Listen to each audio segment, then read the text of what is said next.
D block वाले होते हैं 3 से 12 ग्रुप वाले। 3 से 12 ग्रुप वाले डी ब्लॉक होते हैं, इन्हें ट्रांजिशन एलिमेंट भी कहते हैं। ट्रांजिशन एलिमेंट होता है ग्रुप 3 से 11 वाले। ग्रुप 3 से 11 वाले होते हैं ट्रांजिशन एलिमेंट। और वैसे डी ब्लॉक होते हैं 3 से 12 वाले। और इसमें 4 सीरीज़ होती है, 3D 4D 5D 60। D block में 4 सीरीज़ होती है, 3D 4D 5D 60। अब जो 3D है इसका पीरियड हुआ 4th पीरियड। 3D वाले का पीरियड हुआ 4th पीरियड, और ये होती है SC से लेके G तक। और 4D होती है 5th पीरियड। 5D होती है 6th पीरियड। 6D होती है 7th पीरियड। मतलब कि n-1 हो गया D, तो n हो गया पीरियड। मतलब कि 4D हुआ 5th पीरियड में, 3D हुआ 4th पीरियड में। और ये शुरू है SC गामा ला टी जरहफ व नोबिता व NBTA कर मोए CRMOW मन टी सी रे फिरू उस को रा इर नी पद पट। और जो 60 मतलब कि 7th पीरियड वाली होगी, AC रफ डब सग बक्श उस मत डस। और फिर है CUZN CUAGAU ZN CDHG CUAGAU ZN CDHG CUAGAU ZN CDHG। अब है SC और गामा। जो SC और गामा के बीच में डिफरेंस है 18 का। फिर गामा और ला के बीच में डिफरेंस है 18 का। और ला और AC के बीच में डिफरेंस है 32 का। 18 18 32। लेकिन अब जैसी आएगा ZN CD और HG, मतलब जो SC गामा ला इसमें डिफरेंस है 18 18 32 का। 18 18 32। SC गामा के बीच है 18, गामा और ला के बीच में 18, और ला और AC के बीच में 32 का डिफरेंस। लेकिन ZN CD HG और बाद के जो सारे उनमें डिफरेंस है 18 32 32 का। 18 32 32 का, एक्सेप्ट SC गामा ला जिसमें है 18 18 32। अब है AC रफ। AC में है 89 और ला में है 57 नंबर है, और AC का है 89। अब है F लॉक एलिमेंट। अब जो F लॉक एलिमेंट है वो C, मतलब कि लेस होता है ना, लेस LACE, तो LA 57 नंबर है, वो है डी ब्लॉक एलिमेंट। और जो CE है मतलब 58, जो 58 है वो F लॉक एलिमेंट पहला है, C और CE। और जो LA है वो डी ब्लॉक एलिमेंट है 57 वाला। अब C पर नदिया प्रेम समायुगत तब दिल हो अरे तुम यब यू अरे तम यब लू TM YB लू अरे तम यब लू का है 71 और C का है 58। अब है AC भी डी ब्लॉक एलिमेंट है और था है 90 जो है वो F ब्लॉक एलिमेंट शुरू हो रहा है। AC था पाऊ NP पू AM CM बैंक CF ES FM मोहम्मद नो लड़ का है 103। मतलब कि F ब्लॉक एलिमेंट है। एक तो डी ब्लॉक एलिमेंट है LA और AC। और अब LA और AC, अब जो लेस होता है, अब C पर नदिया प्रेम समायुगत तब दिल हो अरे तम यब लू अरे तम यब लू। अब है AC था पाऊ NP पू AM CM बैंक CF ES FM मोहम्मद नो लड़ CF ES FM मोहम्मद नो लड़। अब डी ब्लॉक को कहते हैं ट्रांजिशन एलिमेंट का मतलब इनकम्प्लीट फील्ड ऑर्बिटल। डी है इनकम्प्लीट फील्ड ऑर्बिटल। और F ब्लॉक होता है inner transition element. F block होता है इनर ट्रांजिशन और डी ब्लॉक होता है ट्रांजिशन। अब जो नॉन ट्रांजिशन एलिमेंट होते हैं, नॉन ट्रांजिशन, वो होते हैं ग्रुप 12 वाले। जो ग्रुप 12 वाले होते हैं वो होते हैं नॉन ट्रांजिशन, जैसे कि ZN CD HG CN ZN CD HG CN। इसमें CN और आगे नॉन ट्रांजिशन में ZN CD HG CN। अब है लेंथिनम। जो लेंथिनम है वो LA है, वो 57 है, वो डी ब्लॉक एलिमेंट है। और एक्टिनियम AC, उसका Z है 89 और वो भी डी ब्लॉक एलिमेंट है। PD का है 5s0 4s10। PD का है 5s0 4s10। AG का है 5s1 4d10। CD का है 5s2 4d10। PD का है 5s0 4s10। AG का है 5s1 4d10। CD का है 5s2 4d10। और ये चलते भी पीरियड वाइज है ऐसे, मतलब कि सबसे पहले आता है RH, फिर आता है PD, फिर आता है AG, फिर आता है CD। अब जो PD है उसका है 5s0 4s10 सब में है, लेकिन PD में है 5s0, AG में है 5s1, CD में है 5s2। अब high exception in D block configuration में क्यों होता है? High exception in D block configuration में क्यों होता है? रीज़न है due to little energy difference between n-1D and NS। Due to little energy difference between n-1D and NS। Due to little energy difference between n-1D and NS। n-1D मतलब जैसे कि 4D हुआ तो उसका पीरियड हुआ, NS मतलब कि 5th period का हुआ वो, इसलिए। अब है डी ब्लॉक है high melting point and boiling point, so are low volatile. मतलब बॉइलिंग पॉइंट होता है वो इनडायरेक्टली प्रोपोर्शनल होता है वोलेटिलिटी के में। तो डी ब्लॉक में हाई मेल्टिंग पॉइंट और बॉइलिंग पॉइंट हुआ तो ये कम वोलाटाइल हुए। अब है D block element has high density, example उस ईर की ज़्यादा होती है उससे, ईर की ज़्यादा होती है उससे डेंसिटी। अब डब्लू मतलब कि टंगस्टन, जो टंक्शन है उससे डब्लू से कहते हैं। Tungsten has highest melting point among metal, जो टंगस्टन होता है इसलिए उसे मेटल में यूज़ करते हैं, इसलिए उसे बल्ब में यूज़ करते हैं जो पुराने ज़माने के बल्ब थे, because it has high melting point among metal. अब है mercury has lowest melting point among metal, mercury का सबसे कम मेल्टिंग पॉइंट होता है और वो एक मेटल है। And it is in liquid state, mercury liquid में होता है वही थर्मोमीटर में, और टंगस्टन का हाईएस्ट होता है इसलिए वो बल्ब बनाने में काम आता है। और जो TC is only man made element, जो टीसी होता है वो सिर्फ मैन मेड एलिमेंट है। अब स्क्रीनिंग या शील्डिंग इफेक्ट, जो स्क्रीनिंग या शील्डिंग इफेक्ट है, अब स्क्रीनिंग और शील्डिंग इफेक्ट का जो वो होता है इफेक्ट होता है वो ऑकर इन नेचर टुगेदर और शो सिमिलर प्रॉपर्टी, मतलब एक तो उसकी वजह से नेचर में रह पाता है और शो सिमिलर प्रॉपर्टी, एक जैसी प्रॉपर्टी दिखाता है। अब है सबसे ज़्यादा स्क्रीनिंग इफेक्ट होता है एस का, और फिर होता है पी का, और फिर होता है डी का, और सबसे कम स्क्रीनिंग या शील्डिंग इफेक्ट होता है एफ का। एफ का सबसे कम स्क्रीनिंग या शील्डिंग इफेक्ट होता है, इसलिए जो एफ ऑर्बिटल का साइज़ होता है वो बड़ा कम हो जाता है। एफ ऑर्बिटल का साइज़ बड़ा कम हो जाता है क्योंकि जेड इफेक्टिव कम हो गया तो साइज़ बढ़ जाता है। एस ब्लॉक में सबसे ज़्यादा स्क्रीनिंग होता है, मतलब कि उसका जेड इफेक्टिव कम हो जाता है, जेड इफेक्टिव कम हो जाता है तो उसका साइज़ बढ़ जाता है, इसलिए एस ब्लॉक में साइज़ बढ़ जाता है। लेकिन जो एफ ब्लॉक है उसका सबसे कम स्क्रीनिंग इफेक्ट है तो उसका साइज़ सबसे कम हो जाता है, तो साइज़ वेरी लेस हो जाता है। इसलिए एफ ब्लॉक जो बाद वाले होते हैं जैसे 5D, वो 4D के उसे बढ़ना चाहिए था 5D को साइज़ में, लेकिन वो 4D के बराबर हो जाता है क्योंकि उसमें स्क्रीनिंग या शील्डिंग इफेक्ट हो जाता है। अब है 3D 4D 5D, जो 4D है उसमें less field D and F block है, लेकिन जो 5D है उसमें completely field D and F block है। कम्प्लीटली फिल्ड है मतलब कि वो ज़्यादा स्क्रीनिंग इफेक्ट दिखाएगा डी एंड एफ ब्लॉक का, और डी एंड एफ ब्लॉक का सबसे लोएस्ट होता है तो साइज़ कम हो जाता है, इसलिए 5D का साइज़ कम होता है तो आयोनाइजेशन बढ़ जाती है 5D में। हमें कर्मोय CRMOW, कर्मोय ऐसे नीचे आ रहे, कर्मोय 1TC रहे ये भी नीचे आ रहे, और ZNCDHG। अब कर्मोय जो है कर्मोय, इसका मैक्सिमम मेल्टिंग पॉइंट और बॉइलिंग पॉइंट होता है कर्मोय का maximum boiling and melting point होता है। अब 1TC रे में है boiling point suddenly fall, boiling point एकदम से गिर जाता है, और ZNCDHG का है लीस्ट बॉइलिंग या मेल्टिंग पॉइंट, ZNCDHG का है सबसे कम मेल्टिंग या बॉइलिंग पॉइंट, 1TC का है कि एकदम गिर गया, और कर्मोय का है maximum melting and boiling point. अब ये क्या हो रहा है क्योंकि electron are not available for binding has completely half filled, मतलब कि ये कहना चाह रहा है जो मेल्टिंग और बॉइलिंग पॉइंट है, जो मेल्टिंग और बॉइलिंग पॉइंट है वो दो फैक्टर पे डिपेंड करता है, एक तो होना चाहिए अनपेयर्ड इलेक्ट्रॉन होना चाहिए, और दूसरा होना चाहिए हाई एटोमाइजेशन एंथैल्पी, मतलब एंथैल्पी ऑफ एटोमाइजेशन ज़्यादा होनी चाहिए तो मेल्टिंग और बॉइलिंग पॉइंट भी ज़्यादा होगा, और एक अनपेयर्ड इलेक्ट्रॉन होना चाहिए।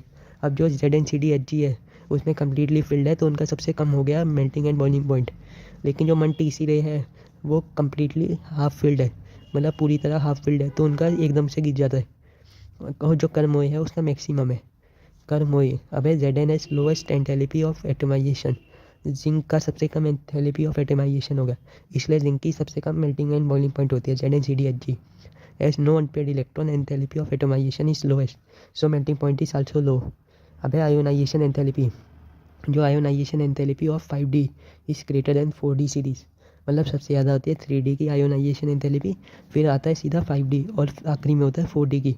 इसका रीजन है ड्यू टू लेंथेनाइट कॉन्ट्रैक्शन, मतलब सबसे ज़्यादा आयोनाइजेशन एंथैल्पी होगी 3D की, फिर होगी 5D की, और फिर होगी 4D की ड्यू टू लेंथेनाइट कॉन्ट्रैक्शन।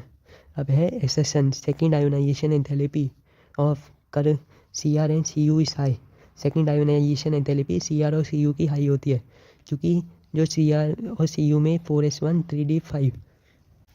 अब जो CR है मतलब क्रोमियम और CU की सेकेंड आयोनाइजेशन एंथैल्पी हाई इसलिए होती है क्योंकि CR CU है 4s1 3d5 और 10। अब पहला इलेक्ट्रॉन निकाला, जब पहला इलेक्ट्रॉन निकालेंगे तो 4s1 3d5 या 10 बचा, लेकिन जैसे ही वो पहला निकालेंगे तो बचेगा 4s0 3d5 या 10।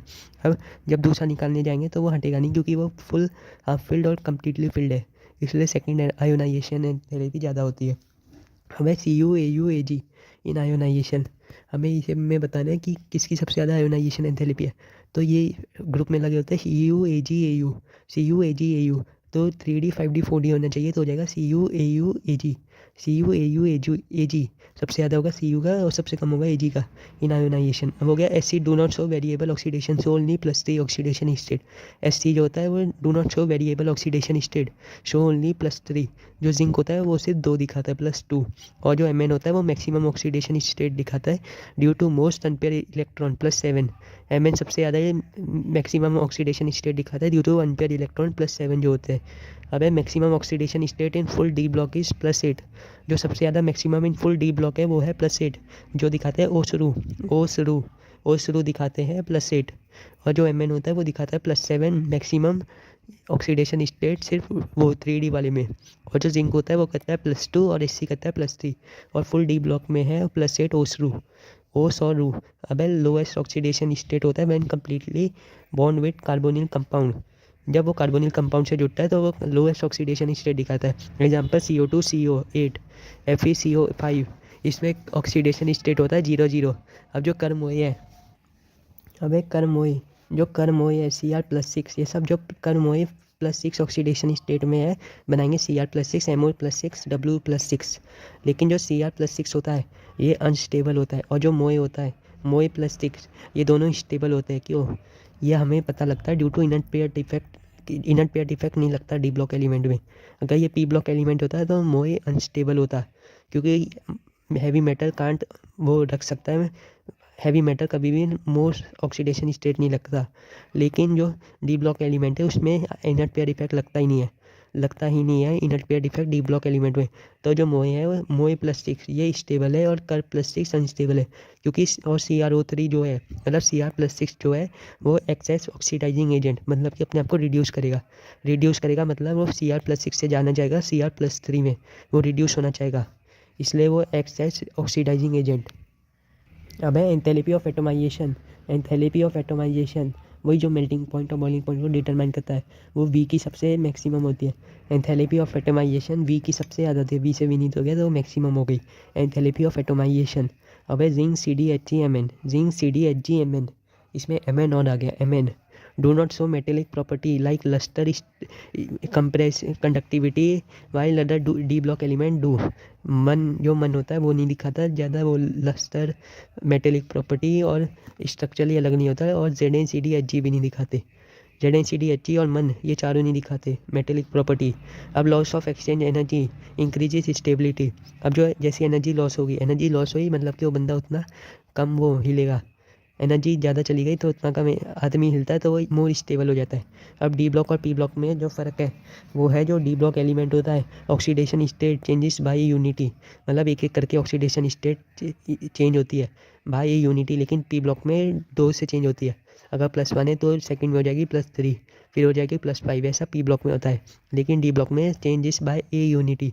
डी ब्लॉक में कोई भी इनट पेयर इफेक्ट नहीं लगता मतलब हैवी, और लेकिन पी ब्लॉक में इनट पेयर इफेक्ट लगता है मतलब heavy metal prefer low oxidation state, inert pair effect जो पी ब्लॉक में लगता है।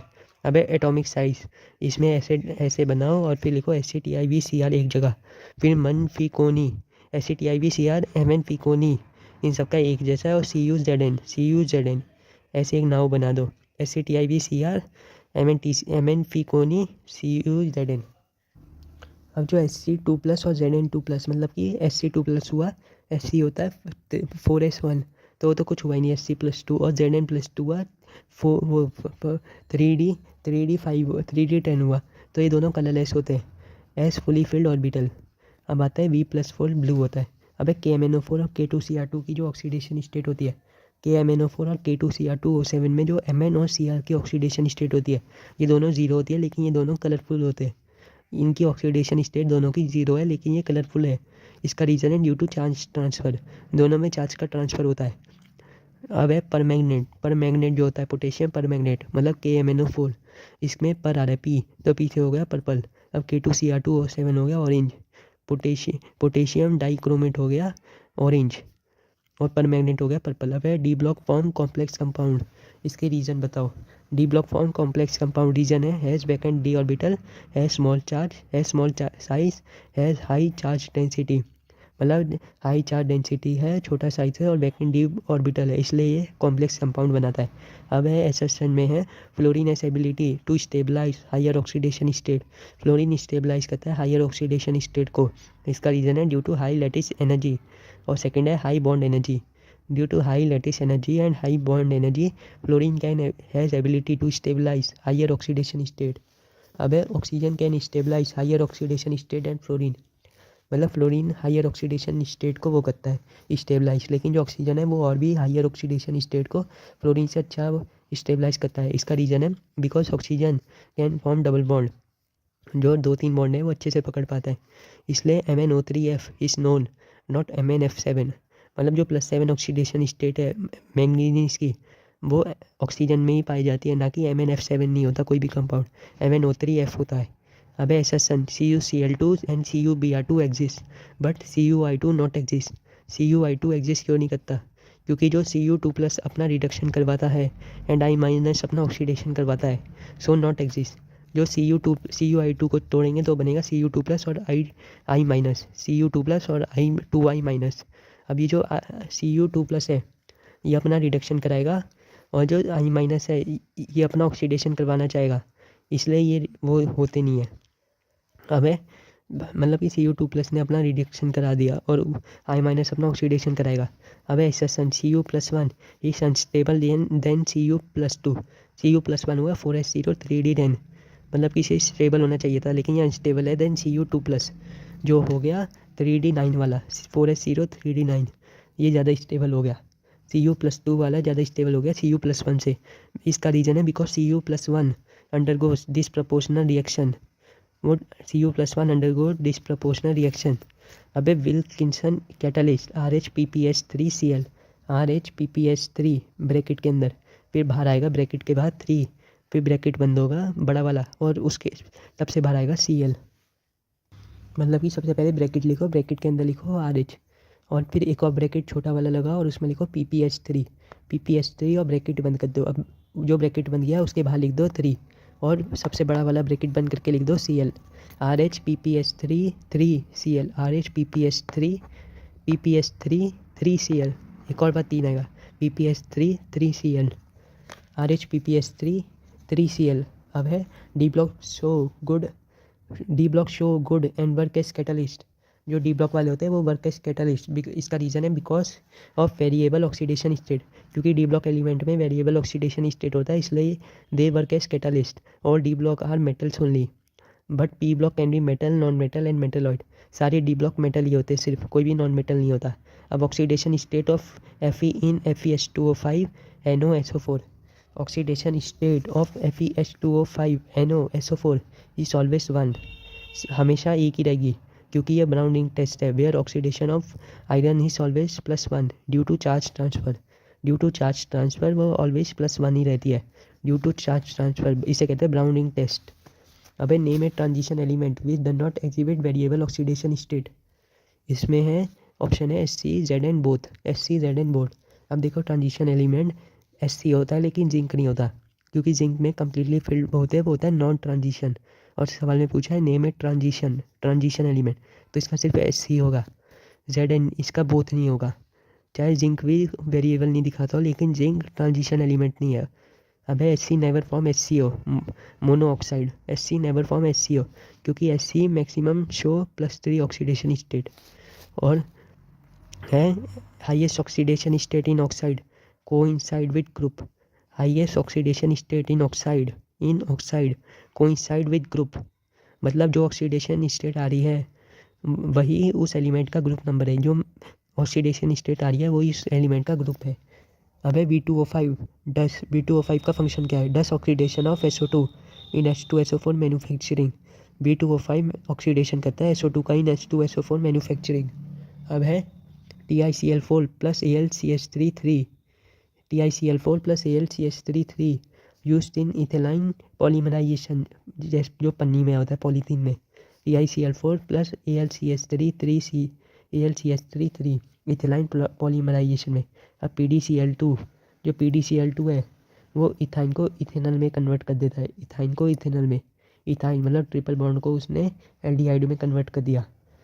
PDCl2 ने। अब निकल जो होता है वो एल्काइन की पॉलीमराइजेशन में काम आता है, निकल एल्काइन की पॉलीमराइजेशन में काम आता है। PDCl2 इथाइन को इथेनॉल में कन्वर्ट करता है और TiCl4 प्लस AlCH3 पन्नी में काम आता है इथेलाइन पॉलीमराइजेशन में। और V2O5 SO2 का ऑक्सीडेशन करता है इन H2SO4 मैन्युफैक्चरिंग।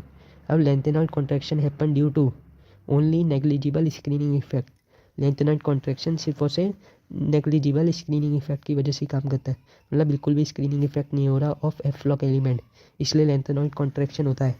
अब इंटरस्टिशियल कंपाउंड, जो इंटरस्टिशियल कंपाउंड है वो है, अब इंटरस्टिशियल कंपाउंड होता है उनमें कार्बन हाइड्रोजन नाइट्रोजन ट्रैप्ड होता है। वो ना तो वो आयोनिक होते हैं ना वो कोवेलेंट होते हैं, मतलब इंटरस्टिशियल में कार्बन हाइड्रोजन नाइट्रोजन ट्रैप होता है और वो ना आयोनिक होते ना कोवेलेंट होते हैं।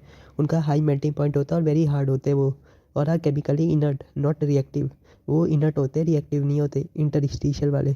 अब alloy are form by atoms whose radius is 15% of each other, इसका रेडियस 15% होता है एलॉय का।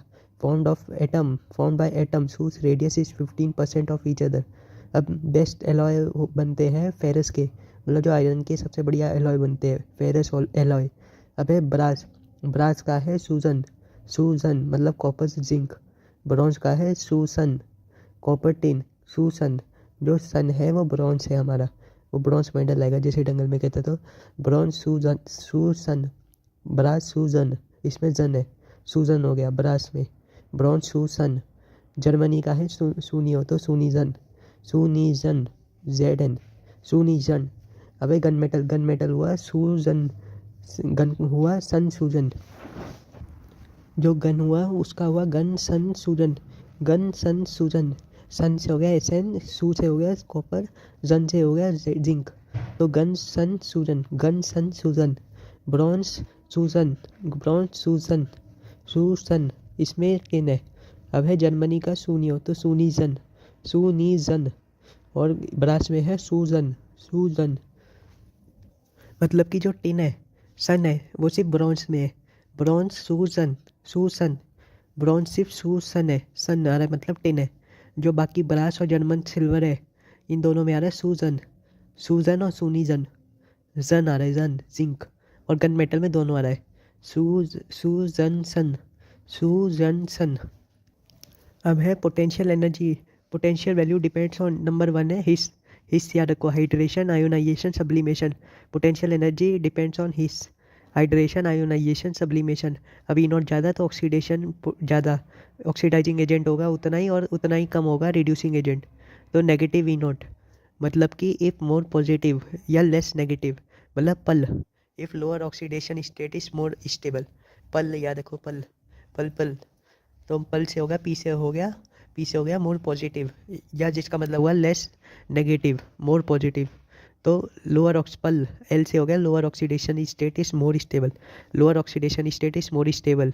अब जैसे कि -2.4 और -1.1 में कौन बड़ा है, इसमें मैथमेटिकली देखेंगे तो -2.4 जो है, अब ये जो है कि कौन मोर नेगेटिव या मोर पॉजिटिव कौन है, जैसे कि -2.4 और -1.1 है। अब कायदे से तो -1.1 होना चाहिए ज़्यादा मोर नेगेटिव देन -2.4, लेकिन पहले माइनस छुपा लो और वो कर लो, बाकी देख लो कि मैग्नीट्यूड वाइज कौन बड़ा है, तो मैग्नीट्यूड वाइज 2.4 बड़ा है -2.4, तो -2.4 मोर नेगेटिव हुआ, और -14 और -10 में हुआ मोर नेगेटिव, माइनस हटा दो और मैग्नीट्यूड देखो तो 14 हुआ, तो 14 हो गया मोर नेगेटिव। अब E naught if more negative और लेस पॉजिटिव, तो इसका उल्टा हो गया higher oxidation state is more stable. अब है जैसे कि हाई वैल्यू और लो वैल्यू, हाई वैल्यू का मतलब हुआ वो जाना चाहेगा मतलब जहाँ जाना चाहेगा वो मोर स्टेबल हुआ, अभी अनस्टेबल है वो स्टेबल की तरफ जाना चाह रहा है। और लो वैल्यू आ रहा है कि मतलब ई नॉट है लो वैल्यू का मतलब हुआ वो जाना नहीं चाहेगा, मतलब कि जो अभी है वो स्टेबल है, अगर हम उधर हम उसे भेज देंगे तो वो लेस स्टेबल हो जाएगा अगर लो वैल्यू लिखा है। तो जैसे कि लिखा है ई नॉट ऑफ M3+ और फिर लिखा है M2+, ये हाई वैल्यू है मतलब M3+ M2+ में बनना चाहेगा क्योंकि हाई वैल्यू है, तो वो हाई M2+ मोर स्टेबल हो गया। लेकिन अगर लिखता है ई नॉट M3+ से M2+ लो वैल्यू है, मतलब कि M2+ लेस स्टेबल है और अभी जहाँ है M3+ में वो मोर स्टेबल है। अब ये रट लो कि लो वैल्यू ऑफ V+2 ही because is half filled T2G, low value होता है वी से, low value of V plus two is half filled T2G due to half filled T2G। V plus two जो होता है उसमें हाफ फिल्ड T2G होता है, वी से विनीत हो गया तो T2G लो वैल्यू। अब ये जो कॉपर का ई नॉट पॉजिटिव होता है, कॉपर का ई नॉट पॉजिटिव होता है मतलब कि मोर पॉजिटिव का मतलब पल lower oxidation state is more stable, so it can't Lybrate hydrogen from HCl। Copper का ई नॉट पॉजिटिव होता है मतलब कि it can't Lybrate hydrogen from HCl but can Lybrate with HNO3 and H2SO4 जो non oxidizing acid होते हैं।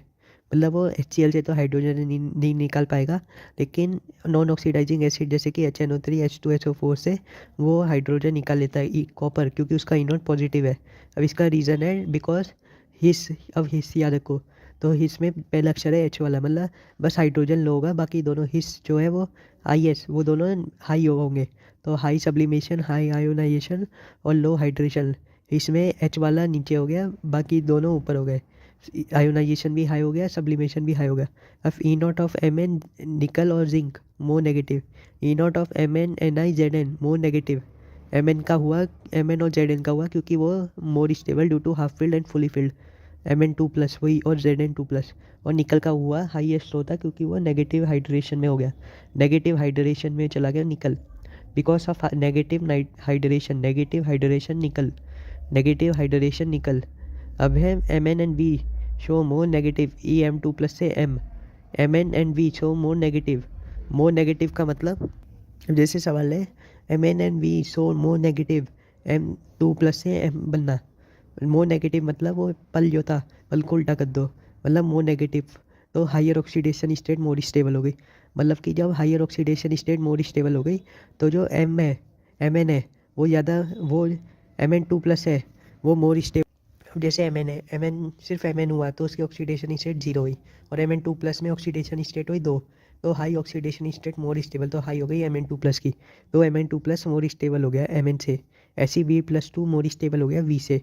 अब इसका रीज़न है as sublimation enthalpy of both of them are very less, मतलब एक चीज़ लेस होनी चाहिए तो उतना ही हाई हो जाएगा।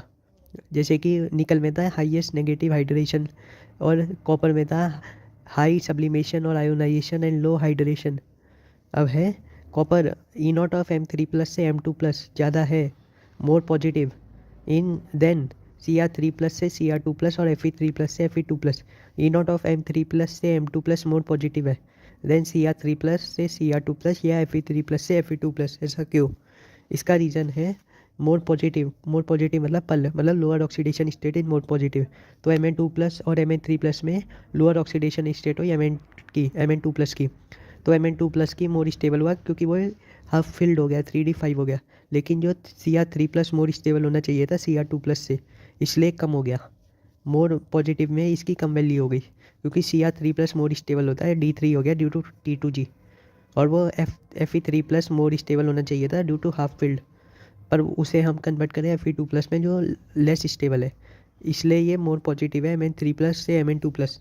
अब स्पिन ओनली फार्मूला है √n ब्रैकेट में n+2, यूनिट होता है बोर मैग्नेटॉन, √n फिर ब्रैकेट में n+2 है इसमें ना कि 1, √n n+2 unit is bore magneton. और वैसे इसमें 0.73 ऐड कर दो, n होता है अनपेयर्ड इलेक्ट्रॉन। अब है fluorine stabilise higher oxidation state और unstabilise lower oxidation state, fluorine stabilise higher oxidation state but unstables lower oxidation state. अब है Cr2 plus is reducing while Mn3 plus is oxidising, why? इस सवाल है कि Cr2 plus reducing agent है while Mn3 plus is oxidising agent, why? अब इसका answer है Cr2 प्लस हो गया 4s0 3d3 हो गया Cr3 प्लस, और इसने सवाल में पूछा Cr2 प्लस हुआ 4s1 3d5, 4s1 3d5 हुआ, Cr+2 हुआ 4s0 3d4, Cr+2 हुआ 4s0 3d4।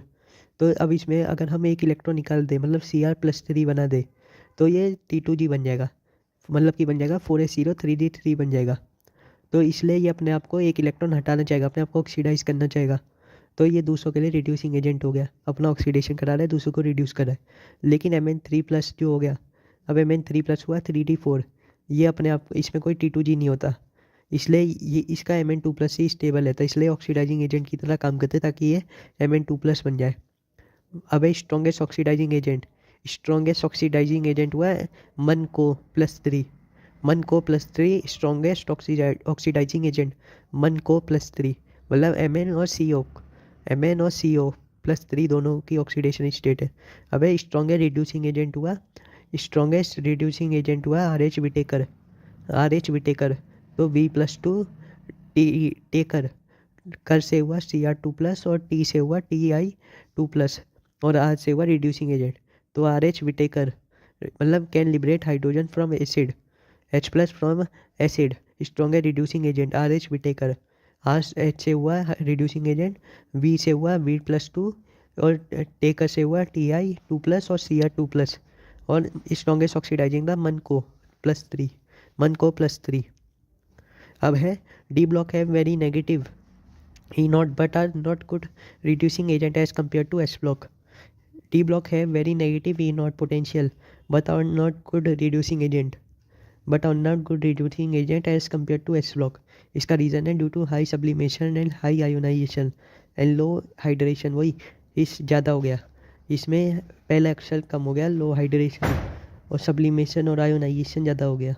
अब E0 value of dash and dash are almost same. मन वी Mn और वी की E0 value are almost same. तो मन वी Mn और वी विनीत मनीष, तो Mn V E0 value are almost same. अब arrange in higher oxidising power. Higher oxidising power मतलब कि जितना E0 ज़्यादा हुआ, जितना E0 ज़्यादा हुआ उतना ज़्यादा ऑक्सीडाइजिंग स्टेट हुआ, उतना ज़्यादा ऑक्सीडाइजिंग पावर हुआ। तो इसमें जो है, तो जितना E0 ज़्यादा हुआ, जितना E0 ज़्यादा होगा उतना तो ऑक्सीडाइजिंग पावर ज़्यादा होगा और उतना ही रिड्यूसिंग एजेंट कम होगा। और E0 depends on oxidation state, मतलब जिसकी ऑक्सीडेशन स्टेट ज़्यादा है उतना ही वो ऑक्सीडाइजिंग पावर हुआ। तो MnO4 माइनस की आ रही है +7, Cr की आ रही है +6 और V की आ रही है +5। तो सबसे ज़्यादा Mn हुआ, फिर Cr हुआ और फिर V हुआ। अब है टू डिफरेंट ऑक्सीडेशन स्टेट को कहते हैं mixed oxide. Two different oxidation state को कहते हैं मिक्स्ड ऑक्साइड, जैसे FeCOMn, फीकोमन की हुई मिक्स्ड ऑक्सीडेशन स्टेट। अब basic oxide metal in low oxidation state, basic oxide metal in low oxidation state हुआ, जैसे कि V2O3, SRO, CaO, MgO, Li2O, Na2O, K2O, Rb2O, CS2O। Acidic oxide होता है in high oxidation state, metal in high oxidation state, और basic oxide हुआ metal in low oxidation state. अब acidic का example है CrO3, Mn2O3, Mn2O। Non metal are oxide, E block होते हैं non metal. अब इसके एसिडिक के एग्जांपल है CO2, NO2, N2O3, N2O5, SO2, SO3, PO2, P2O5। Amphoteric के एग्जांपल है, एम्फोटेरिक के एग्जांपल है जनाबे अली सबको सबके सामने AS2O3, PbO, PbO2 मन गाया, मतलब MnO2, Ga2O3 करो वरना, Cr2O3 और B2O5। जनाबे से हो गया ZNO और बे से हो गया BeO और ZNO। अली से हो गया Al2O3 और सबके हो गया Sb2O3। इसमें Cr2O3 हुआ एम्फोटेरिक और B2O5 हुआ एम्फोटेरिक, MnO2 हुआ एम्फोटेरिक और ZNO BeO हुआ एम्फोटेरिक, Al2O3 हुआ एम्फोटेरिक। लेकिन Cr3 हुआ एसिडिक, Cr3 हुआ एसिडिक और B2O3 हुआ बेसिक, B2O3 हुआ बेसिक और B2O5 हुआ एम्फोटेरिक। ऐसी Cr3 हुआ एसिडिक और Cr2O3 हुआ एम्फोटेरिक, Cr2O3 हुआ एम्फोटेरिक। तो इसकी ट्रिक हो गई, एम्फोटेरिक में नाम अक्षर बड़ा है, एम्फोटेरिक का अक्षर बड़ा है, तो इसमें V2O5 आ जाएगा, तो V2O3 चला जाएगा बेसिक में, क्योंकि एम्फोटेरिक का नाम बड़ा है, अल्फ़ाबेटिकली बड़ा है ये, तो V2O5 हो जाएगा 5 एम्फोटेरिक और B2O3 हो जाएगा फिर बेसिक। ऐसे ही CRO, जो CRO3 है वो चला जाएगा एसिडिक में और Cr2O3 चला जाएगा एम्फोटेरिक में, क्योंकि Cr2O3 में ज़्यादा एटम बन रहे हैं, 2 और 3 5 बन रहे हैं एम्फोटेरिक में Cr2O3, और CrO3 में 4 बन रहे हैं, वो एसिडिक हो गया। न्यूट्रल हो गया मन को, N2O को नो, N2 को नो मतलब N2O, NO और CO। न्यूट्रल हुआ नाटू को नो, N2O, NO, CO। अब है लेंथिनॉइड, लेंथिनॉइड है 6 पीरियड और एक्टिनॉइड है 7th पीरियड। लेंथिनॉइड है 6th पीरियड और एक्टिनॉइड है 7th पीरियड। तो 6th पीरियड हुआ सी पर नदियाँ प्रेम समाई युगत तब दिलो, और एक्टिनॉइड हुआ था पाओ, एनपीपो, एमसीएम बैंक, एफएम मोहम्मद। तो लेंटेनॉइड सी से शुरू हो रहा है, वही लेस जो लेस था, एल तो हटा दिया। लेक्टिनॉइड और एंटीनॉइड एफ्लॉक एलिमेंट है, तो इसमें सी से शुरू होगा। और एक्टिनॉइड वैसे तो एसीएच था, एसी तो डी ब्लॉक है, तो टीएच से शुरू होगा। था पाओ, एनपीपो, एमसीएम बैंक, एफएम मोहम्मद, नोलड। और योगा सी पर नदिया प्रेम समा युगत तब दिलो अरे तुम यब लू। एक्टिनॉइड्स, अबे लेंटेनॉइड्स हो, लेंटेनॉइड कॉन्ट्रैक्शन ऑफ 4F हुआ, सो 4D and 5D have same size. Lanthanoid show contraction of 4F, so 4D and 5D have same size. Lanthanoid contraction होती है 4F की होती है, और एक्टिनॉइड कॉन्ट्रैक्शन होती है 5F की। एक्टिनॉइड कॉन्ट्रैक्शन होती है 5F की, और लेंथेनॉइड कॉन्ट्रैक्शन होती है 4F की। और लेंथेनॉइड होता है 6 पीरियड वाला, एक्टिनॉइड होता है 7th पीरियड वाला। मतलब कि -2 करेंगे, तो जब -2 करेंगे तो लेंथेनॉइड में -2 किया तो 6 - 2 4 हो गया, तो 4F हो गया। ऐसे ही 7 - 2 करेंगे तो 5 हो जाएगा, तो एक्टिनॉइड में हो गया 5F की एक्टिनॉइड कॉन्ट्रैक्शन, और लेंथेनॉइड में 4F की लेंथेनॉइड कॉन्ट्रैक्शन। अब है कि वो इसमें हो गया एक्टिनॉइड कॉन्ट्रैक्शन ज़्यादा पावरफुल होती है लेंथेनॉइड कॉन्ट्रैक्शन से। इसका रीज़न है ड्यू टू 5F की पुअरेस्ट शील्डिंग होती है, 5F की सबसे कम शील्डिंग हुई, इसलिए एक्टिनॉइड कॉन्ट्रैक्शन मोर स्ट्रॉन्गर होता है देन लेंथेनॉइड कॉन्ट्रैक्शन। अब actinoids show much oxidation state than lanthanoid, because in actinoids there is small difference between 5F 67S cell. Because in actinoid there is small difference between 5F 67S cell. Actinoids show much oxidation state than lanthanoid. अब lanthanide और actinoid में difference, lanthanoid की most common oxidation state है +3, और actinoid की भी most common oxidation state है +3, दोनों की +3 है मोस्ट कॉमन। अब लेंथेनॉइड कॉन्ट्रैक्शन में आ जाएगा वही 6 पीरियड है, तो 6 - 2 4F हो जाएगा, और इसमें हो जाएगा 5F एक्टिनॉइड में। अब है लेंथेनॉइड आर पैरामैग्नेटिक, एक्सेप्ट हो गया कन्फिग्रेशन अगर F0 और F14 हो जाए, वो हो जाएंगे डायमैग्नेटिक। सारे लेंथेनॉइड पैरामैग्नेटिक होते हैं एक्सेप्ट अगर कन्फिग्रेशन F0 या F14 हो जाए। और सारे lanthanoid are conductor of electricity. Only PR is radioactive, only पर इज रेडियो एक्टिव, और वो लेंथेनॉइड का है। Only PR is radioactive, promethium. अबे +4 स्टेबल जो होती है, तो सी पर नदिया तब्दी, ये चारों हैं +4 ऑक्सीडेशन वाले जो स्टेबल होते हैं, और +2 में स्टेबल होता है युगपसम, ये हुआ +2, EUYBSM युगपसम +2, और +4 हुआ सी पर नदिया तब्दी। अब C+4 is stable due to normal gas configuration but works as oxidising agent, convert to Ce+3, क्योंकि +3 लेंथेनॉइड की मोस्ट कॉमन ऑक्सीडेशन स्टेट होती है, इसलिए चाहे Ce+4 मोर स्टेबल हुआ, लेकिन वो Ce+3 में कन्वर्ट होना चाहेगा। अब lighter elements behave like calcium, heavier element behave like aluminium, और lighter element behave like calcium. Lanthanoid में जैसे अब आ जाएगा, अब एक ट्रिक है जिसे एक्टिनॉइड का 5F है, तो इसे याद रखने की ट्रिक है। एक्टर्स की 5 स्टार फिल्म में जो होती है, एक्टर्स से हो गया एक्टिनॉइड, और 5 स्टार से हो गया 5F, तो एक्टिनॉइड का हो गया 5F, तो 5F +2 कर दो तो हो जाएगा 7, मतलब कि 7 पीरियड का एक्टिनॉइड। तो लेंथेनॉइड एक कम हुआ, मतलब कि 6 पीरियड का हुआ, और 4F की उसमें शील्डिंग इफेक्ट हुई। एक्टर्स की 5 स्टार जो हुआ। अब है लेंथेनॉइड का मोर आयोनाइजेशन एंथैल्पी होता है देन एक्टिनॉइड, लेंथेनॉइड की आयोनाइजेशन एंथैल्पी ज़्यादा होती है एक्टिनॉइड से। As 5F are beginning to be occupied, they will penetrate less into inner electron. As 5F are beginning to be occupied, they will penetrate less into inner electron.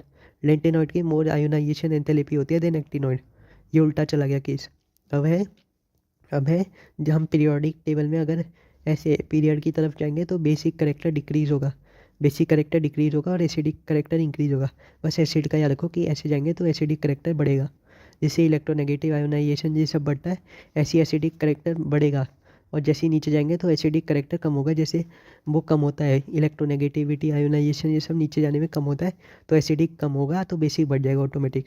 अब La3+ और Lu3+ show no colour, La3+ and Lu3+ show no colour, La3+ में तो कोई भी F electron नहीं हुआ और Lu3+ में फुल इलेक्ट्रॉन हो गया। Lalu show no colour, Lalu Yadav में कोई भी कलर नहीं था, काला था साला। तो La3+ and Lu3+ show no colour. अब all are paramagnetic except La3+, Ce+4, Yb2+, Lu3+, Nd4+, Tb4+, Dy+4। वही जो ये जो आ गई सी पर नदिया तब्दी +4 और यू गपसम +2, अगर ये ऑक्सीडेशन स्टेट हो जाए और La3+ और Lu3+ लालू +3 हो जाए, लालू +3 हो जाए तो ये डायमैग्नेटिक होता है, लालू +3। अब है lanthanoid also called as misch metal, lanthanoid also called as misch metal, जिसमें 95% लेंथेनॉइड होता है। Produce bullet, lanthanoid produce bullet, ये बुलेट बनाने के काम आती है। Lanthanoid are more magnetic than actinoid, lanthanoid more magnetic होते हैं देन एक्टिनॉइड। अब यूजेस है वाई जन्म, अब जो सिल्वर होता है is considered as a transition element as it has D10, चाहे सिल्वर में D10 इलेक्ट्रॉन हो लेकिन इसे हम ट्रांजिशन एलिमेंट कंसीडर करते हैं सिल्वर को। अब सबसे पहले याद रखो KOH + MnO2 बनाता है K2MnO4, KOH + MnO2 बनाता है K2MnO4, इसे कहते हैं। और फिर K2MnO4 को +H+ करते हैं तो बनाता है MnO4-, मतलब KMnO4 बनाता है। KOH + MnO2 बनाता है K2MnO4, अब K2MnO4 को +H+ करते हैं तो KMnO4 बनता है। अब MnO2 को कहते हैं पाइरुलोसाइड, MnO2 को कहते हैं पाइरुलोसाइड, K2MnO4 को कहते हैं मैंगनेट और MnO4-, मतलब कि KMnO4 को कहते हैं परमैग्नेट, परमैग्नेट कहते हैं KMnO4 को, मैंगनेट कहते हैं, मैंगनेट कहते हैं पोटेशियम वो K2MnO4 को, और पाइरुलोसाइड कहते हैं MnO2 को, पाइरुलोसाइड कहते हैं MnO2 को। अब है FeCr2O4 + Na2CO3, FeCr2O4 + Na2CO3 बनाता है Na2CrO4, बनाता है Na2CrO4। अब Na2CrO4 + H+ बनाता है Na2Cr2O7, अब Na2Cr2O7 + KCl करते हैं तो बनता है K2Cr2O7, मतलब कि सबसे पहले FeCr2O4 + Na2CO3 करेंगे, FeCr2O4 + Na2CO3 करेंगे तो बनता है Na2CrO4, अब Na2CrO4 + H+ करते हैं तो बनता है Na2Cr2O7, अब Na2Cr2O7 + KCl करते हैं तो बनता है K2Cr2O7। अब FeCr2O4 को कहते हैं क्रोमाइट, FeCr2O4 को कहते हैं क्रोमाइट। अब है Na2CrO4 को कहते हैं Na2CrO4, इसमें एक ही क्रोमियम है तो इसे कहते हैं सोडियम क्रोमेट, सोडियम क्रोमेट। अब Na2Cr2O7, इनमें 2 क्रोमियम है तो इसे कहते हैं सोडियम डाइक्रोमेट, सोडियम क्रोमेट कहते हैं Na2CrO4 को, डाइक्रोमेट कहते हैं Na2Cr2O7 को, और क्रोमाइट कहते हैं FeCr2O4 को। अब है मतलब कि क्रोमाइट एंड डाइक्रोमाइट दोनों में 2 क्रोमियम है, क्रोमाइट हुआ FeCr2O4, इसमें 2 क्रोमियम हो गया, और डाइक्रोमाइट सोडियम डाइक्रोमाइट में हो गया Na2Cr2O7, इसमें भी 2 क्रोमियम, और क्रोमेट बस 8 में ए आ रहा है, ए में मतलब 1, ए मतलब फर्स्ट अल्फ़ाबेट जो होता है तो फर्स्ट मतलब कि 1 क्रोमियम, तो Na2CrO4 अब बन जाएगा जो होता है। अब क्रोमेट और डाइक्रोमेट दोनों की oxidation state of chromium same होती है, जो है दोनों की oxidation state of chromium same होती है। क्रोमेट, क्रोमेट मतलब Na2CrO4 और डाइक्रोमेट Na2Cr2O7, दोनों में क्रोमियम की ऑक्सीडेशन स्टेट सेम होती है। अब है मैंगनेट और परमैंगनेट। मैंगनेट मन आ रहा है, मैंगनेट में सबसे पहले मन आ रहा है तो मन गार्डन गार्डन हो गया, मतलब कि गार्डन मतलब गार्डन होता है ग्रीन, तो मन गार्डन गार्डन हो गया मैंगनेट, तो इसका कलर हुआ ग्रीन, और ये होता है पैरामैग्नेटिक। मैंगनेट होता है पैरामैग्नेटिक, K2MnO4- हुआ, K2MnO4 हुआ मैंगनेट, ये पैरामैग्नेटिक होता है, पैरामैग्नेटिक होता है मैंगनेट। मन एक ही होता है तो पर हो गया पैरामैग्नेटिक, मन एक ही होता है तो पैरामैग्नेटिक, और मन गार्डन गार्डन हो गया तो पर्पल हो गया, इसका कलर मन गार्डन गार्डन हो गया मतलब ग्रीन इसका कलर हो गया, और ये भी टेट्राहेड्रल होता है, मतलब 3 चीज़ें पैरामैग्नेटिक, ग्रीन, टेट्राहेड्रल। अब परमैग्नेट, परमैग्नेट में सबसे पहले पी आ रहा है तो पी से पर्पल, तो KMnO4 मतलब परमैग्नेट हो गया पर्पल, और ये डायामैग्नेटिक होता है, और ये भी टेट्राहेड्रल होता है, मतलब दोनों टेट्राहेड्रल हुए, एक ग्रीन हुआ एक पर्पल हुआ, एक पैरामैग्नेटिक हुआ एक डायामैग्नेटिक हुआ। अब जो पोटेशियम परमैग्नेट होता है are iso structure with KClO4, दोनों टेट्राहेड्रल हुए, are iso structure with KClO4। अब है कमर्शियली पोटेशियम परमैग्नेट मतलब KMnO4 को कमर्शियली बनाते हैं MnO2 को फ्यूज़ करते हैं KOH के साथ तो वो बनाता है मैंगनेट, K2MnO4 बनाता है। अगर MnO2 वही पाइरुलोसाइड को फ्यूज विथ KOH, पाइरुलोसाइड + KOH किया तो पर तो मैंगनेट बनता है MnO4 2-। अब उसका K2MnO4 को इलेक्ट्रोलाइटिक ऑक्सीडेशन करते हैं तो बनता है KMnO4। ये हुआ कमर्शियली मतलब KOH। अब लैब में करते हैं Mn2+ को प्लस पर ऑक्सीडो डाइसल्फेट H2OH2-। ये बनाता है MnO4- पर मैग्नेट Mn2+ प्लस H2O3 2- पर ऑक्सो डाइसल्फेट और बनता है MnO4- पर मैग्नेट जिसे कहते हैं Mn2+ प्लस H2O8 पर ऑक्सो डाइसल्फेट तो बनता है KMnO4। ये लैब मेथड हुआ KMnO4। अगर एसिडिक में करेंगे KMnO4 Mn+7 में, एसिडिक में जाएगा +2 में, न्यूट्रल में जाएगा +4 में और बेसिक में जाएगा +6 में। सबसे पहले हुआ होगा एसिडिक, फिर होगा न्यूट्रल और फिर होगा बेसिक। मतलब वही pH याद करो। अब pH स्केल में सबसे कम होता है एसिडिक, फिर बीच में जब 7 पे आता है तो न्यूट्रल होता है और सबसे बाद में आता है बेसिक। तो ऐसे इसमें Mn2+ हुआ एसिडिक, Mn4+ हुआ न्यूट्रल और Mn+6 हुआ बेसिक। तो KMnO4 एसिडिक में जाएगा Mn2+ में, न्यूट्रल में जाएगा Mn4+ में और बेसिक में जाएगा Mn6+ में। वी डोंट यूज HCl मतलब पर magnet titration in HCl presence is not done. पर मैग्नेट की titration in HCl presence is not done मतलब हम HCl का यूज़ नहीं करते पर मैग्नेट की टाइट्रेशन में। इसका रीज़न है as HCl is oxidise to Cl2+ मतलब क्लोरीन बना देता है HCl, क्योंकि HCl क्लोरीन गैस बना देता है जो हमें नहीं चाहिए।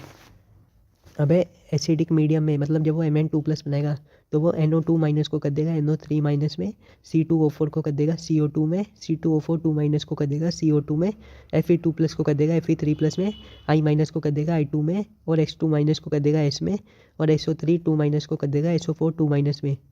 मतलब NO2- को कर दिया NO3- में, C2O4 2- को कर देगा CO2 में, Fe2+ को कर देगा Fe3+ में, I- को कर देगा I2 में और H2- को कर देगा S में और SO3 2- को कर देगा SO4 2- में। और न्यूट्रल और बेसिक में कर देगा MnO4 के MnO4 को Mn2+ में कर देगा, वही Mn2+ में कर देगा और C2O4 को CO2 में कर देगा और I- बस यही याद रखना कि I- को वो I2 में करना था एसिडिक में, I2 में एसिडिक में और IO3- में कर देगा न्यूट्रल या बेसिक में। IO3- में कर देगा न्यूट्रल या बेसिक में और I2 में करता है एसिडिक में। अब H2SO4 प्लस NaCl बनाता है CrO2Cl2 क्रोमिल क्लोराइड। वही सल्फ्यूरिक एसिड प्लस सोडियम वही सॉल्ट बनाता है क्रोमिल क्लोराइड CrO2Cl2। अब जो K2Cr2O7 अगर हम कहीं भी डालते तो वो बनाता है Cr3+ में कन्वर्ट हो जाता है। K2Cr2O7 कहीं भी करेंगे तो वो Cr+3 में कन्वर्ट हो जाएगा, Cr+3 में कन्वर्ट हो जाएगा।